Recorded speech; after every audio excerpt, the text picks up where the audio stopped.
Hello, En Passant. Today we're looking at the final game of the bracket tournament. It was the all Hanover final. Rich Carmona with white, Ian Cheney with black. Their second game of the tournament, and this could have been a two-game final matchup if Carmona was successful in winning. Let's see what happens. Cheney starts off with the Sicilian defense, and they choose rather tame opening, both of them conservative. And right away, nice move by Cheney, putting pressure on the f3 knight. This is a game that was accentuated by tactical themes and the knights. The knights at the end of the En Passant tournament were the stars, clearly the MVP of the tournaments, with brutal forks. And this was a game that certainly had plenty of fork ideas. Okay, Carmona here jumping into e2 with a knight was a slight mistake, or maybe just a slight wasted move. I think the idea is it's just a bit early to jump there. As he's good right here. He's guarding this square, this pawn. Maybe better would have just been to develop the bishop to g5 there. But anyway, he jumped in there, and Cheney looks to break open the center. Carmona brings his bishop out and exchanges. But that's just to Cheney's advantage.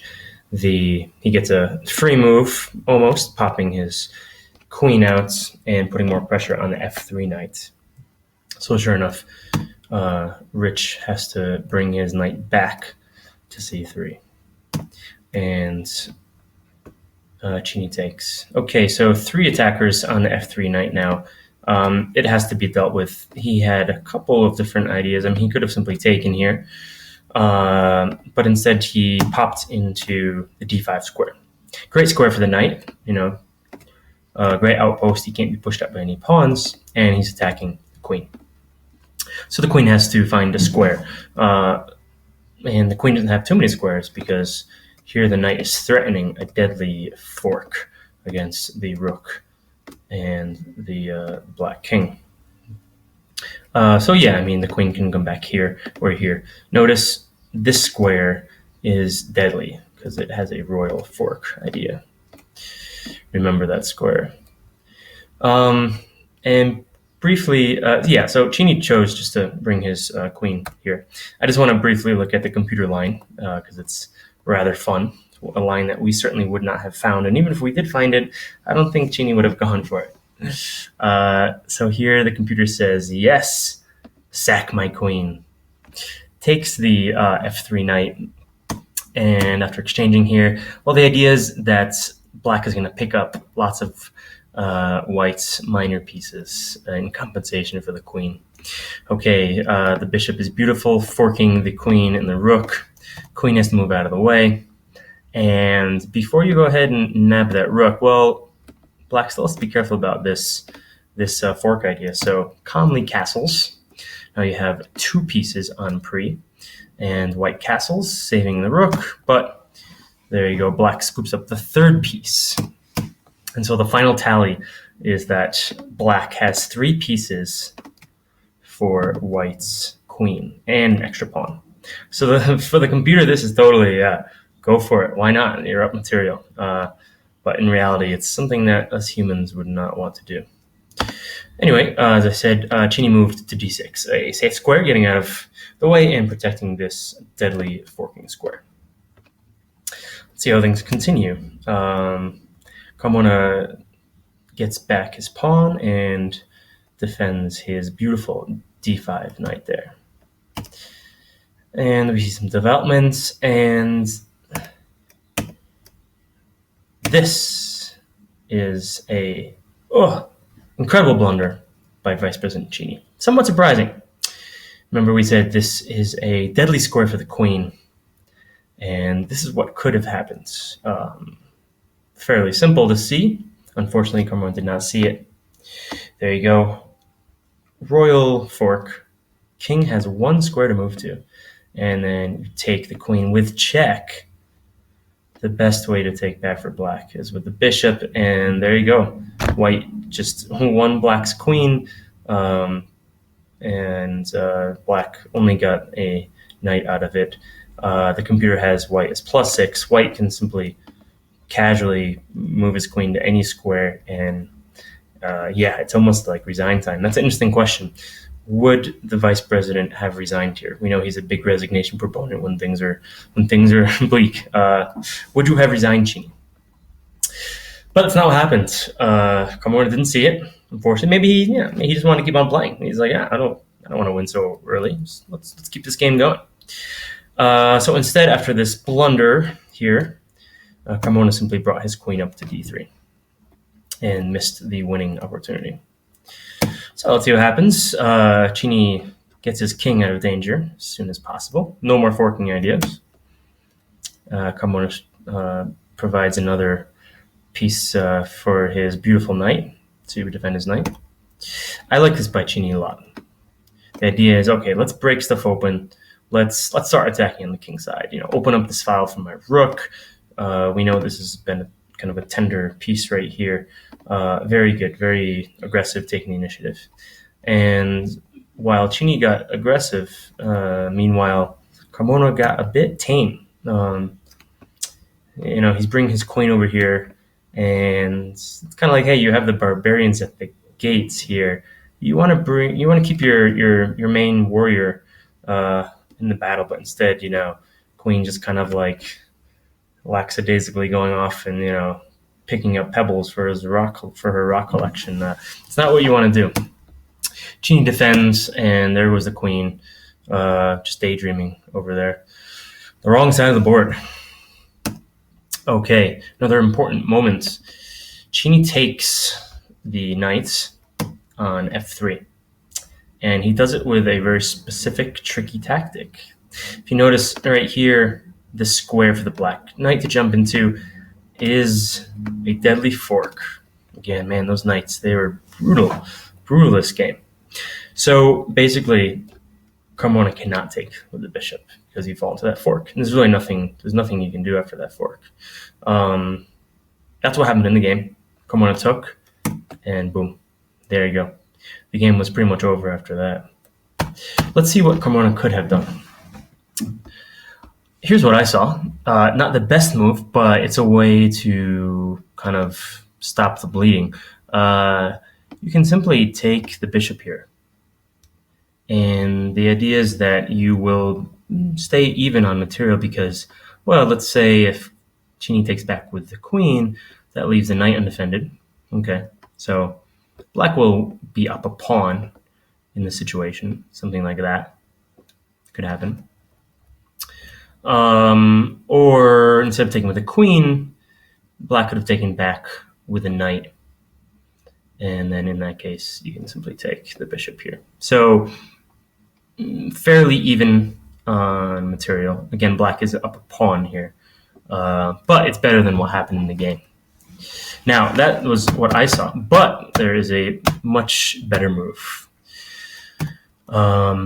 This is what the computer says. So after bishop takes knight on f3, you simply take the knight with the queen. Beautiful, gorgeous move. And again, it's all about the devastating knight forks.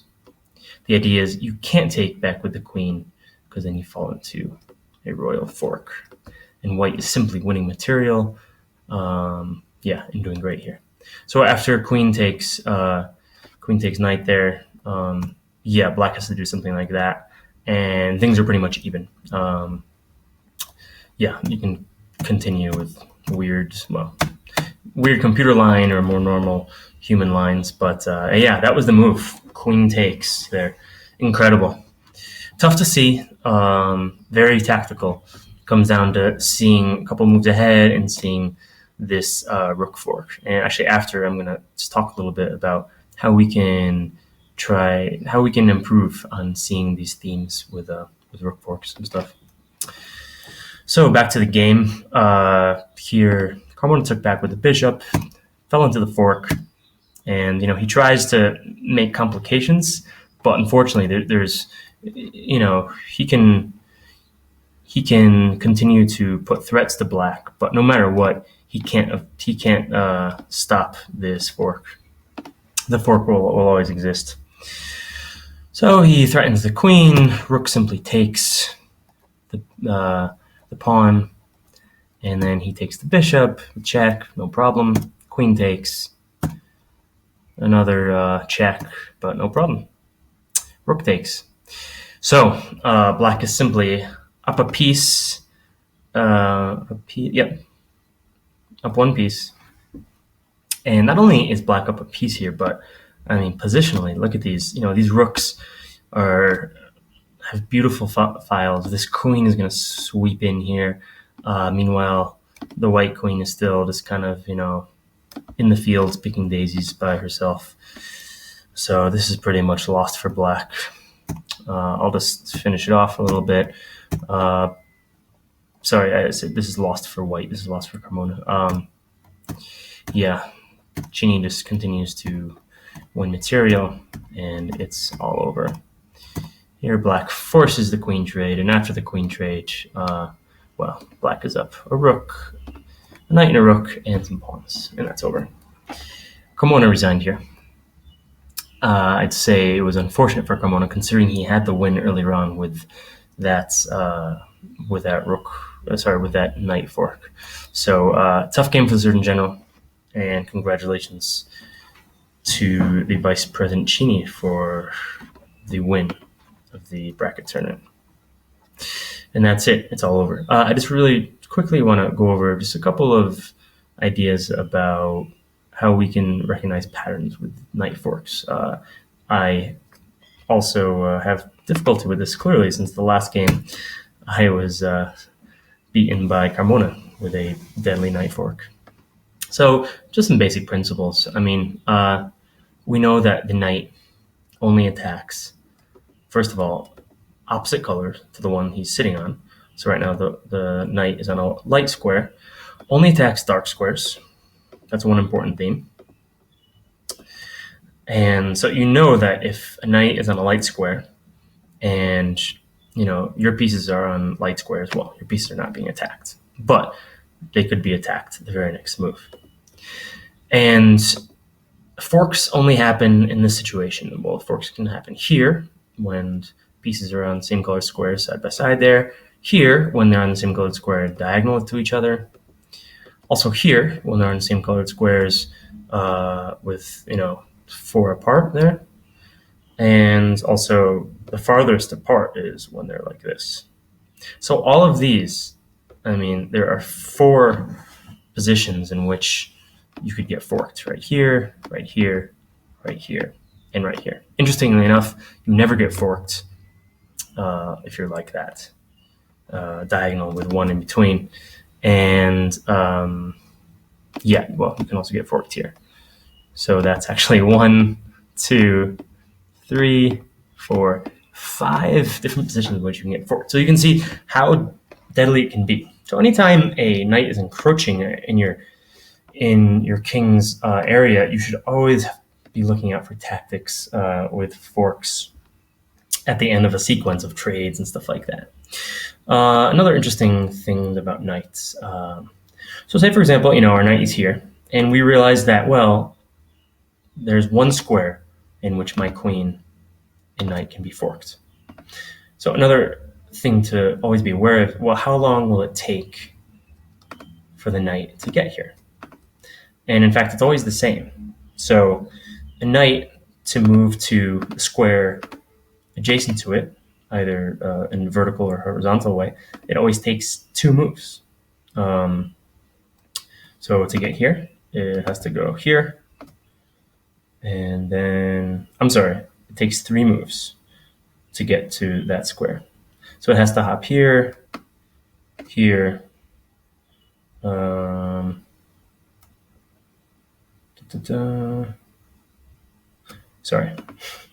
to hop here, here, here. 3 moves, and that never changes. Now let's say to get to this square adjacent diagonal, it only takes 2 moves. 1, 2. And to get to this square diagonal 3 squares away, it always takes 4 moves. 1, 2, 3, 4. Anyway, these are just kind of mathematical patterns about the knight, and there's lots of things to study and look at. And these are just ways that we can get better at recognizing patterns and both looking for knight forks against our opponent and avoiding them. And the most simple way to avoid knight forks is simply keep your two pieces on opposite colored squares, and a knight fork will never happen. Anyway, there's lots of study there. Knight's rule. That's the conclusion of this video. Congratulations to Cheney again for winning the En Passant bracket tournament 2016, and hopefully we'll all meet again.